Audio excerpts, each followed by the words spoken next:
अकेली लड़की। शनिवार की रात लगभग 11:30 बजे मैं ऑफिस से घर को बाइक से निकला ही था कि कुछ ही दूरी पर एक लड़की दिखाई दी। सलवार सूट पहने सहायता के लिए हाथ से संकेत किया। मैंने उसके पास जाकर बाइक रोकी। उसी समय एक पास से ऑटो निकल गया। मैंने कहा, जी कहिए। वह गुस्से में बोली, मैंने ऑटो को हाथ दिया था। इतनी देर में बड़ी मुश्किल से आया था और आपके कारण वो भी निकल गया।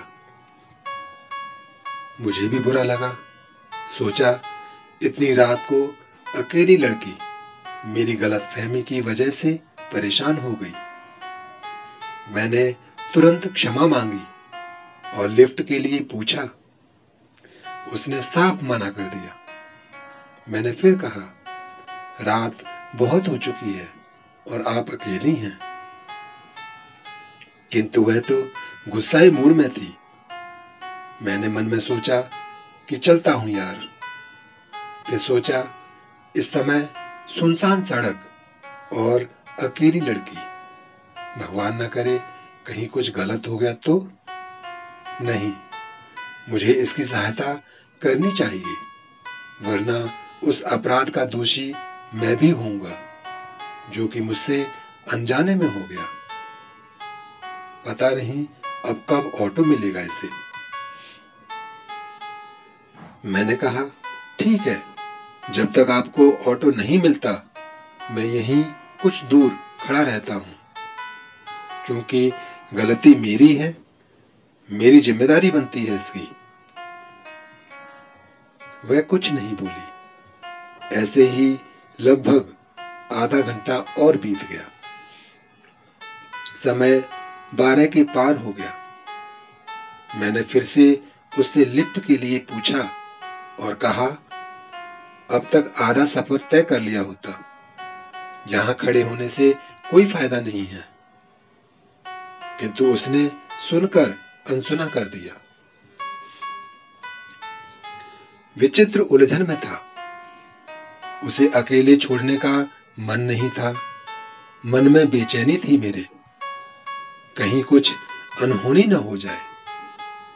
फिर सोचा, जब मेरे मन में इतनी घबराहट है तो वह तो एक लड़की है और मैं तो उसके लिए अनजान हूं। कैसे विश्वास होगा? आखिर मैं भी एक लड़का हूं और वह एक लड़की। मुझसे अधिक तो वह मन में डर रही होगी। अचानक मुझे एक उपाय सूझा।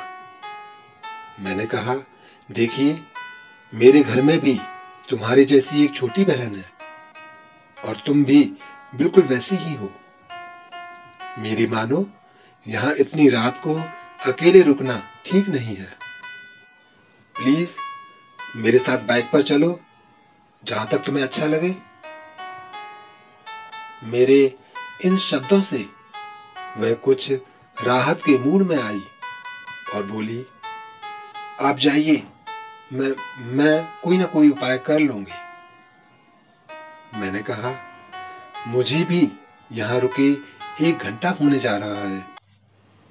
ऑटो तो दूर, आदमी भी दिखाई नहीं दे रहा।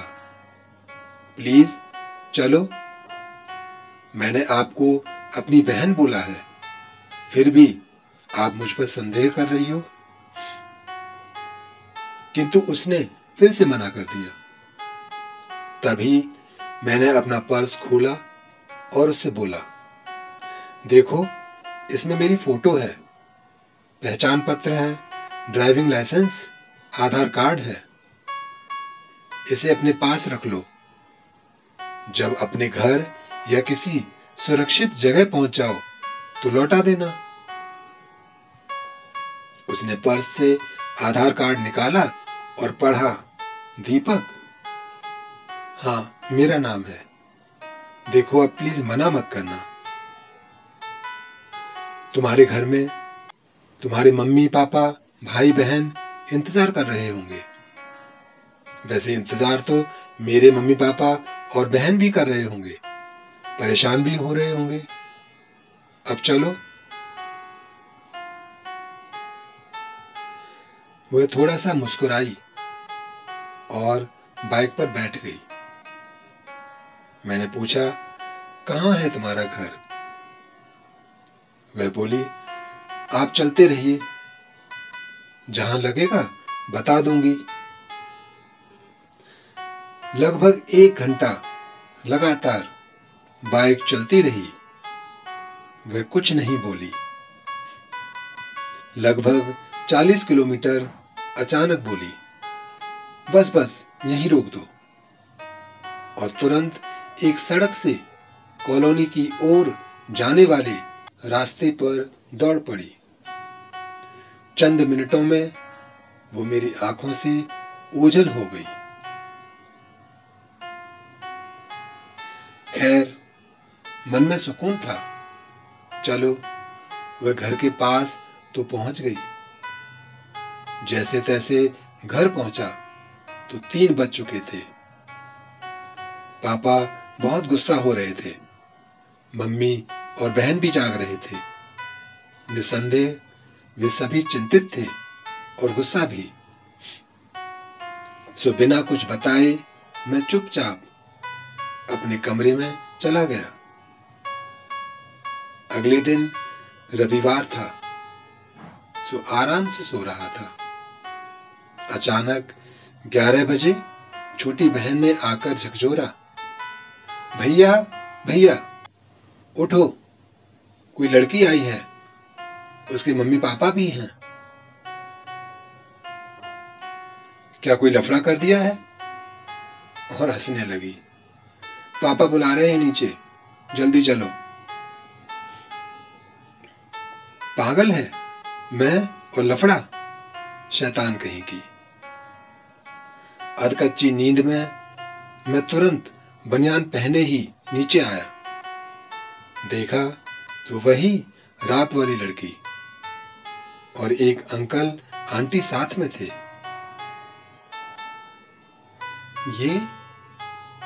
ये यहां कैसे? इसे तो मैं काफी दूर छोड़ आया था, इसके घर, और मेरा घर तो बहुत दूर है।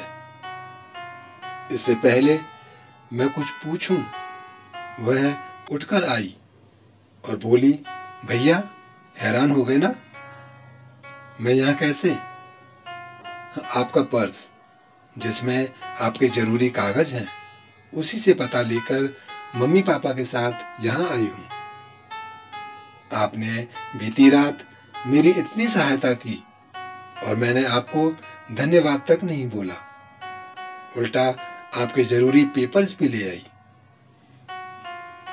पहले थैंक यू, फिर सॉरी। जैसे आपने कहा था, मैं भी आपकी छोटी बहन जैसी हूं। इसके बाद उसके मम्मी पापा ने मुझे ढेरों आशीर्वाद दिए और काफी देर तक मेरी प्रशंसा करते रहे। फिर अपने यहाँ सह परिवार आने का निमंत्रण देकर वह लोग चले गए।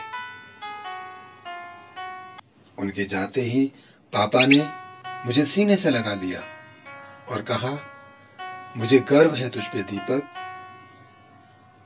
मगर रात को ही बता देता तो अच्छा होता ना, बेकार में तुझे डांटा मैंने। मैंने कहा, पापा आप भी तो मेरे भले के लिए ही चिंतित थे। तभी पापा ने एक बार फिर से मुझे सीने से लगा लिया, मगर इस बार मम्मी और छोटी भी आकर मुझसे लिपट गए।